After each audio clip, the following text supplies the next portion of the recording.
আসসালামু আলাইকুম viewers, MJ tech town YouTube চ্যানেলে আপনাকে স্বাগতম। সম্পূর্ণ ভিডিও জুড়ে আছে আমি জুয়েল। তো আজকে আপনাকে যে বিষয়টা দেখা যাচ্ছে এটা হচ্ছে আপনারা কীভাবে আপনার ডিলিট করা ফেসবুক পোস্ট ফিরিয়ে আনবেন। তো আপনারা জেনে থাকেন যে কম্পিউটারের মধ্যে অথবা মোবাইলের মধ্যে বিভিন্ন ধরনের ফাইল ডিলিট করে সেটা রিস্টোর করা যায়। সেই সাথে এখন ফেসবুকের মধ্যেও ডিলিট করা পোস্টটাও আপনি রিস্টোর করতে পারবেন। সেটা হচ্ছে ফেসবুকের একটা নতুন ফিচার। বেশ কিছুদিন হয়েছে, হয়তো অনেকেই জানেন না। তো যারা জানেন না আসলে তাদের জন্য এই ভিডিওটা। তো চলুন কথা না বাড়িয়ে মূল ভিডিওতে যাওয়া যাক, কীভাবে আপনারা আপনার ডিলিট করা পোস্ট ফিরিয়ে আনবেন। তো মূল ভিডিওতে যাওয়ার আগে একটি অনুরোধ, আপনি যদি আমার ফেসবুক পেজ থেকে ভিডিওটা দেখে থাকেন তাহলে আশা করি আমি ফেসবুক পেজটা ফলো করে রাখবেন, অথবা আপনি যদি আমার ইউটিউব চ্যানেলের মধ্যে ভিডিওটা দেখে থাকেন তাহলে আশা করি আমার ইউটিউব চ্যানেল সাবস্ক্রাইব করে রাখবেন। তাহলে চলুন শুরু করা যাক।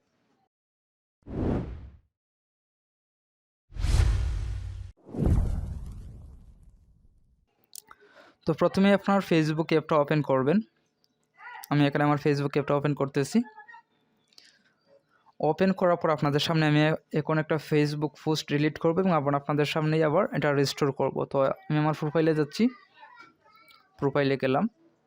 প্রোফাইলে যাওয়ার পরে আমি এখন সোহাগ ভাইয়ের একটা পোস্ট ডিলিট করব। তো এখানে নর্মালি আমরা যেগুলো ডিলিট করি 3 ডটের মধ্যে ক্লিক করব।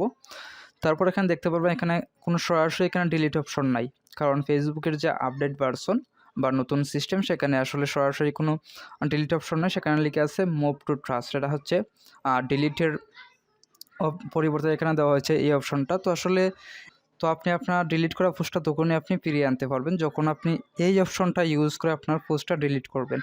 তো এখানে দেখতে পাচ্ছেন মুভ টু ট্রাস্ট, যখন আমি এটার মধ্যে ক্লিক করব তখন আমার টাইমলাইন থেকে পোস্টটা ডিলিট হয়ে যাবে এবং 30 দিন পরে এখানে দেখতে পাচ্ছেন items in your trash are deleted after 30 days. মানে আপনি যখন একটা পোস্ট ডিলিট করবেন তখন আপনি লাস্ট 30 দিনের ভিতরে আবার আপনি এটা রিস্টোর করতে পারবেন বা ফিরিয়ে আনতে পারবেন।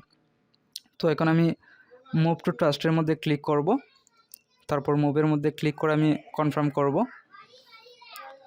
তো যখন আমি এখানে রিফ্রেশ করব তখন দেখব যে আমার এখানে পোস্টটা নাই। তো দেখতে পাচ্ছেন আমার এখান থেকে পোস্টটা চলে গেছে।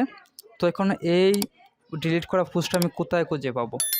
তো এখন আপনার প্রোফাইলেই থাকবেন। তো যাদের প্রফেশনাল মোডটা অন আছে, তবে আপনার নিজের প্রোফাইলের ক্ষেত্রে এখন দেখবেন যে 3 ডট লিখা আছে। তো এখানে 3 ডটের মধ্যে ক্লিক করবেন। তারপর এখানে দেখতে পাচ্ছেন অ্যাক্টিভিটিস লগ, এটার মধ্যে ক্লিক করবেন। তারপর এখান থেকে আপনার যে অ্যাক্টিভিটিসগুলো আছে এখান থেকে আপনি সব অ্যাক্টিভিটিস এখান থেকে চেক করতে পারবেন। তো আমরা আসলে অ্যাক্টিভিটিস চেক করব না, সেখানে দেখতে পারবেন আর্কাইভের পাশে এখানে লেখা আছে ট্রাশ। তো আসলে এখানের মধ্যে আপনার সব ডিলিট করা পোস্টগুলো জমা হবে। তো এখানে আমি ট্রাশের মধ্যে ক্লিক করলাম। ক্লিক করার পর এখানে দেখতে পাচ্ছেন আমার যতগুলো পোস্ট আমি ডিলিট করছি সবগুলো এখানের মধ্যে সেভ করা আছে।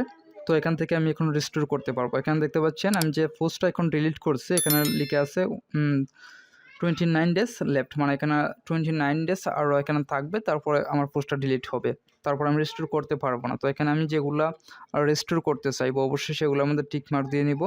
এখানে চাইলে আপনি একাধিক পোস্টগুলো রিস্টোর করতে পারবেন। তো আমি এখানে একটাই এখানে টিক মার্ক দিলাম, যেটা আসলে আমি এখন ডিলিট করছি। তারপর এখানে দেখতে পাচ্ছেন নিচের দিকে লিখে আছে রিস্টোর। তো যখন আপনার রিস্টোরের মধ্যে ক্লিক করবেন তখন আপনার পোস্টটা রিস্টোর হয়ে যাবে। তো এখানে আমি রিস্টোরের মধ্যে ক্লিক করতেছি।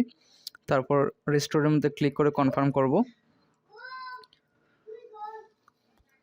তারপর এখানে দেখেন এখান থেকে আমার যে পোস্টটা ছিল সেই পোস্টটা এখান থেকে চলে গেছে। এখন এটা চলে গেছে আমার প্রোফাইলের মধ্যে, যেখান থেকে আমি ডিলিট করছিলাম সেখানের মধ্যে চলে গেছে। এখন আমি আমার প্রোফাইলের মধ্যে যাচ্ছি, যাওয়ার পর আবার এখানে রিফ্রেশ করতেছি। রিফ্রেশ করার পর এখানে যে দেখতে পাচ্ছেন আমার এখানে পোস্টটা আবার চলে আসছে। তো আশা করি বুঝতে পারছেন। আজকের মতো এখানে বিদায় নিচ্ছি। ভালো থাকবেন, সুস্থ থাকবেন। দেখা হবে কোনো নতুন টিউটোরিয়াল নিয়ে। আল্লাহ হাফেজ।